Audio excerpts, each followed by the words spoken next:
Welcome to episode 8 of Scottish Digest, where we will be telling you all about Pitlochry.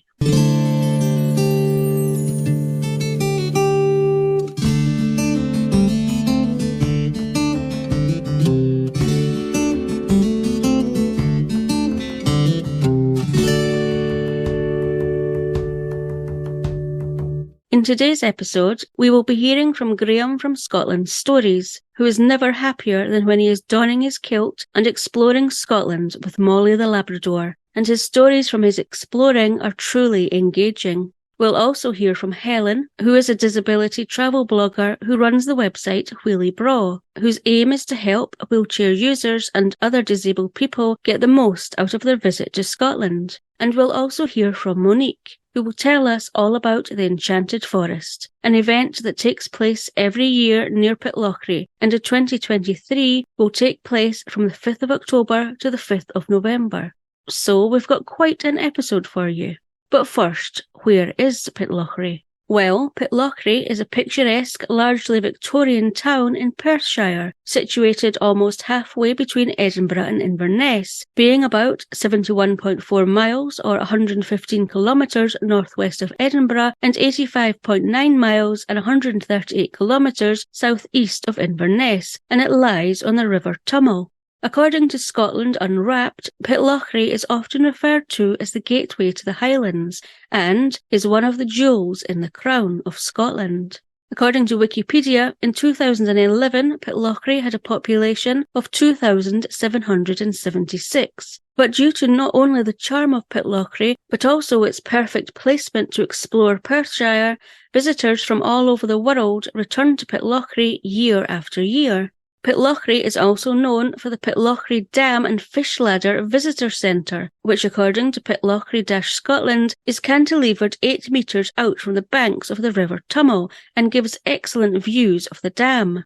According to Brendan from Scotland-Unwrapped.com, the dam being constructed where it was in the late 1940s and early 50s would have prevented the huge amount of salmon and sea trout that migrated annually from reaching their spawning beds upstream, and so a salmon ladder of 310 metres was also created, allowing the fish to reach the waters above the dam. You can read more about this and about Brendan's numerous visits to Pitlochry, which is one of his favourite places to visit in the world, at Scotland-Unwrapped.com. Okay, so as Pitlochry is another place I have passed by many, many times, but not actually visited, let's hear what Graeme from Scotland's Stories discovered on his trips to Pitlochry and Perthshire as a whole, and what stories he can tell us. Hi there, I'm Graeme from Scotland's Stories, and I'm here to tell you why the wee Perthshire town of Pitlochry is one of my favourite destinations. Pitlochry is one of the gateways to the Highlands, nestled in between Benlawers and the River Tummel. It's a bustling town today, but that hasn't always been the case. The town as we know it began to form when General Wade's military road passed through here in the 1700s, and its importance was solidified with the arrival of the railway over 100 years later. It still retains much of its Victorian tourist town charm, with plenty of quirky wee shops and cafes for you to choose from if you like a wee bit of shopping. But for something completely different, there's the Heather Gems Visitor Centre and Shop, where craftspeople make beautiful jewellery out of Highland heather stems. Now, as Pitlochry increased in importance, it overtook an older settlement of Moulin, which is well worth visiting. It's just a short journey up the hill to the Moulin Hotel beside the old church, but it is like travelling back in time. You'll find some great walks from here as well, including hiking to the top of Benlawers, or you can take things a bit easier by just visiting the Heritage Centre inside the church. You'll learn everything you could possibly want to know about Pitlochry, Moulin, the local area, from ancient origins to more modern memories. Don't miss the Crusaders' grave in the kirkyard, said to date from the 12th century, or the short walk out to the Black Castle. Built in the 1300s, it allegedly gained its name after an outbreak of the Black Death amongst the castle inhabitants in the 1500s. The locals destroyed the building to contain the disease, but I promise it is safe to visit today. If you've worked up a thirst by now, pop into the Moulin Hotel for a tour around the brewery and sample some local ales. Or if you're looking for something a bit stronger, then Pitlochry has a couple of great whisky options for you. The first is the Blair Athol distillery, found in town and available for a number of different tours to wet your whistle. But just out of town, Edradour distillery is unfortunately closed for 2023, but that doesn't mean you can't enjoy the taste. My top tip is to visit the Scotch Corner shop in town. Order some of the Edradour whisky ice cream. Even if you're not a big whisky drinker, I challenge you not to enjoy it. One of the more unusual, but still popular attractions is the Pitlochry Dam. Now, it's a marvel of engineering from the mid-20th century, built to create hydroelectric power from the River Tummel. But it was plenty of local opposition at the time. One of the main concerns was how salmon would manage the annual swim upriver to spawn. But the problem was solved with the creation of the Pitlochry Fish Ladder and its 34 stepped pools where visitors can watch the salmon swim through the chambers all the way from the bottom to the top. If you're really lucky, then it's not unknown to spot the fish leaping in the air. Don't just limit yourself to the town of Pitlochry though. There is so much to see in the nearby area. The bright white Blair Castle isn't far away and is easily one of the most popular attractions in the area. Once home to the Earls and later Dukes of Athol, the castle has a fascinating history from its 13th century origins as a sturdy tower right up to its modern incarnation as a lavish mansion. Guarding the only easy passage through the mountains to Inverness, Blair Castle was caught up in the Jacobite risings, but thankfully survived fairly unscathed. While no longer home to the Duke of Athol, it does happen to be home to Europe's only legal private army, the Athol Highlanders. Next, head to Queen's View. Enjoy the view down Loch Tummel, past Schiehallion towards Loch Rannoch, and on a really clear day, you can see all the way to Glen Coe. Nearby, you'll find somewhere that's been one of my favourite places since I was a kid, and not just because it's a fun word to say, Killiecrankie. As well as being a beautiful woodland walk, this wee gorge was the setting for the first real battle of the Jacobite risings in 1689, which would dominate Scottish history for the next 60 years. The Jacobites won that clash, although their leader, Bonnie Dundee, would be killed.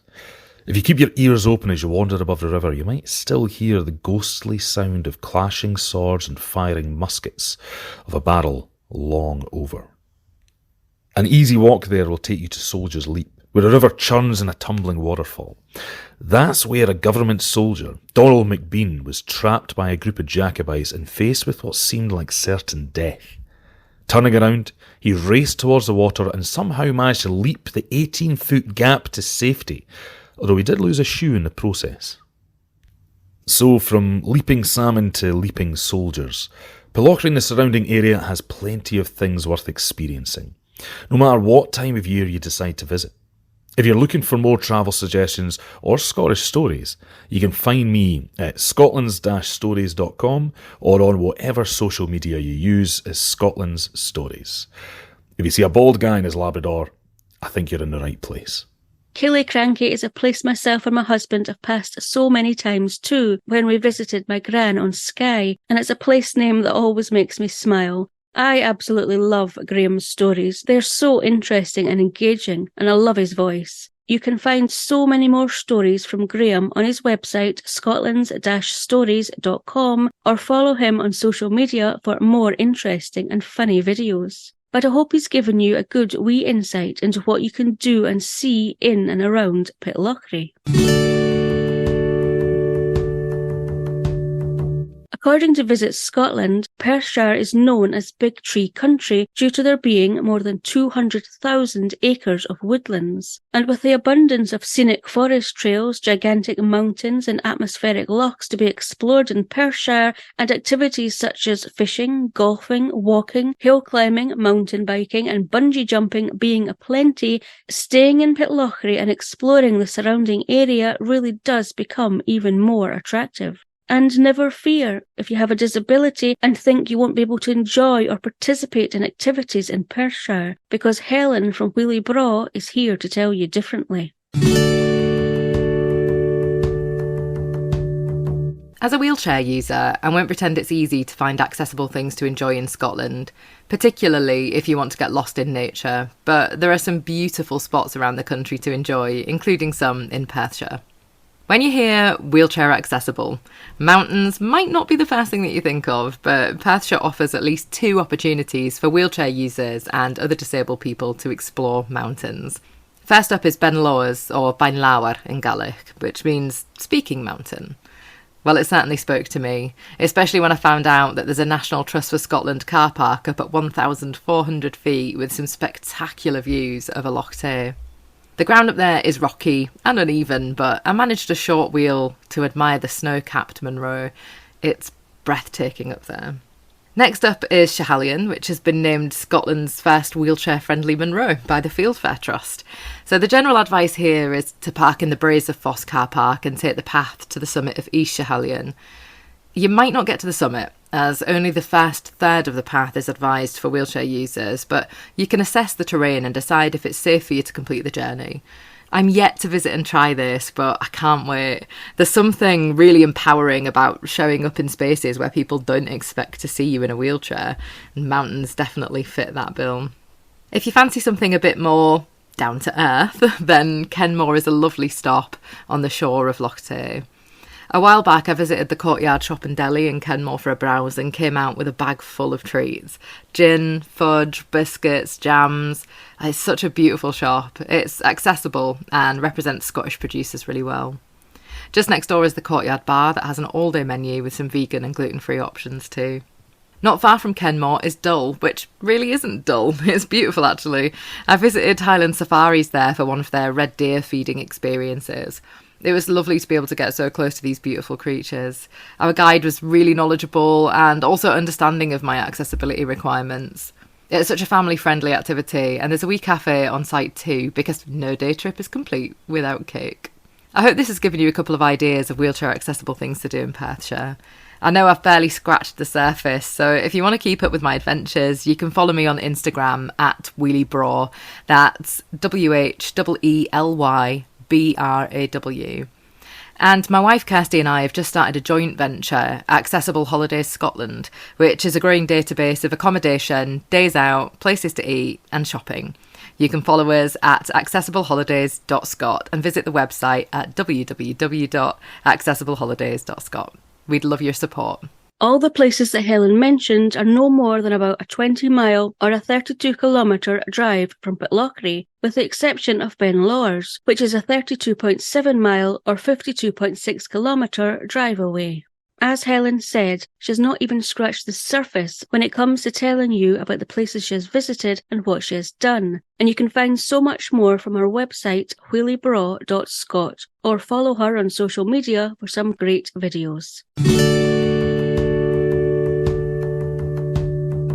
I really hope both Graeme and Helen's stories about their visits to Pitlochry in Perthshire have tempted you to visit the area yourself. However, if you're still on the fence, perhaps hearing all about the Enchanted Forest will entice you, which according to the website enchantedforest.org.uk will set your imagination alight with dazzling visuals and innovative design, all choreographed against an original music score, while you explore the stunning autumn woodland setting of Faskally Wood near Pitlochry. Here's Monique to tell you all about it. Hi, my name is Monique McArdle and I'm the event producer at the Enchanted Forest. The Enchanted Forest is an award-winning annual sound and light show which transforms the beautiful Faskally Wood in the Scottish Highlands into a magical destination each October. A trailblazing event that is creative, energetic and entertaining, it requires a combined pool of extraordinary talent, drawing in some of the best creative minds in the UK to work together to create entrancing visuals, an original music score and stunning visual effects, which succeed in raising the artistic bar year on year to celebrate the outdoors. The event showcases Scotland's natural landscape at its autumnal best. One of the UK's most successful cultural events, the Enchanted Forest, will take place at Faskally Wood, Pitlochry from the 5th of October until the 5th of November this year, and will have an aquatic theme entitled From the Deep. This is designed to create a bigger splash than ever before. Using captivating visuals and an original music score, this year's show will see visitors transported into the depths of an underwater world, blending light, video and sound to create a truly unique visitor experience. Faskally Wood will transform into an underwater forest with a deep watery glow of aqua blue and green. From the depths of the seabed, visitors will make their way around the forest trail, swept along by the currents and tides, on a brightly lit journey that will span the globe, discovering the mysteries of our ocean and its inhabitants. As with previous years, this year's show will include several impressive installations, including a spectacular light show over Loch Dunmore, which will use music, animation, projection, beams, lights and lasers to tell the story of bioluminescent creatures that are found throughout marine habitats, from the ocean surface to the deep sea floor. There will be ample catering options in sight for those visitors who are feeling a little bit peckish, from fresh pizzas, fish and chips and sweet snacks, and not to mention the legendary toasted marshmallows. There will be something for everyone. Menus will be announced on the Enchanted Forest website in August. Due to the success of our autism-friendly performances at last year's show, these will be returning for 2023. The autism-friendly performances offer our autistic customers and their families the opportunity to be right at the start of the bus queues before any crowds have built up, and be the first ones on site at the beginning of the night. For those who are unable to take the regular coaches from Fisher's Hotels to reach the event in the forest, an accessible bus will also be available this year for customers with specific mobility or access needs, and will depart from the Blair Distillery. This year, tickets are free for the under 3s and are priced at £14.50 for 3 to 15-year-olds, £26 for an adult, and £72.50 for a family. All tickets can be booked via the website at www.enchantedforest.org.uk. Over the 20 years the Enchanted Forest has been running, it has seen significant growth from just 1,500 people over 3 nights in 2002 to attracting over 83,000 visitors over 5 weeks in 2022. The event delivers an incredible shot in the arm to the local tourism economy in and around Pitlochry and Perthshire, with a staggering economic impact of nearly £10 million. Proceeds raised from the event are put back into local community initiatives administered through the Enchanted Forest Community Fund. To date, the fund has reinvested £320,000 back into the region, making a lasting positive impact by benefiting more than 137 local community groups, projects and charities. The unique nature of the show has gained it worldwide acclaim. To keep up to date with the latest news concerning the event, you can find the Enchanted Forest on Twitter, TikTok and Instagram using the handle @EnchantForest, and on Facebook using the handle @TheEnchantedForest. We look forward to welcoming many of you to the event this October. Like Monique said, you can find all information about the Enchanted Forest from the website enchantedforest.org.uk or on social media. I've not been to this event myself, but I watched the videos on their website and it looks amazing. I'm very, very tempted to go this year. Let me know if you've attended before or plan to attend this year. I'd love to know what you thought. So that's almost the end of the episode, and it is the last episode of Season 1 of Scottish Digest. I really hope the places and events we have talked about in Scotland this season have inspired you to visit.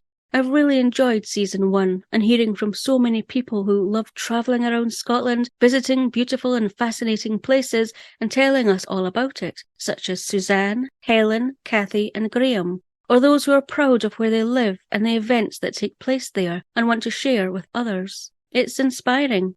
I hope you will join me for Season 2, where I will be finding out more about places in Scotland from people who live there or visit time and time again, having a wee chat with them and delving into what they love about that specific place. If you love a specific place in Scotland and feel it needs to be talked about, please let me know on social media or by emailing me at contact@cluranton.com. That's contact@cluranton.com. All links from today's episode will be in the show notes or on our website, cluranton.com. We hope you join us next season for another wee slice of bonnie Scotland.